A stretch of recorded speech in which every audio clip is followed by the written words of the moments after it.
Mara Widows Empowerment Program maita ogiapis jagoro mongiore migao marita Dr. Raymond Omolo mara jolo mond liete makala ngia matek miere kuonde magi wuokie kod mago ma onge kuonde jot malongo medo kelo yot ne mond liete gwenge opogore thuru kae. Cheno ne Dr. Omolo ochako kaluore gi pek mathoth mond liete kale bang' tho mag weg utegi kendo mond liete mathoth oseyudo udi manyien magi jotie gi nyithindgi e bwo chenro makamano.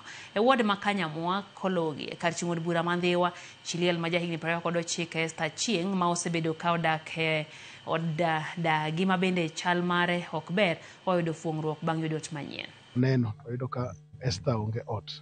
Oyudo ka ot modake en ot marach, en ot machwer, en ot mo omukore kendo sienyore. Omiyo PS Raymond Omolo nowacho ni mondo gerne Esther ot. Omiyo wachako gero odni chieng' makono watieko koro wan e nyasi modwa yawogo odni. To asekale challenges mang'eny nikech bang' wuon parwano nabedo gi shida koro kaka piny nyalo tamo ng'ato nawuok to ot nogore piny. Koro ka naduogo tadonje od dawa. Koro bang' bede od dawa nasebedo od dawa kuom higni 2. Koro ema kane jatelo biro e area mandhiwa waka to oneno ni ber mondo mi okonya mondo ayud kaka nyalo bede ot. An gi nyithindo 4 ma pod tindo.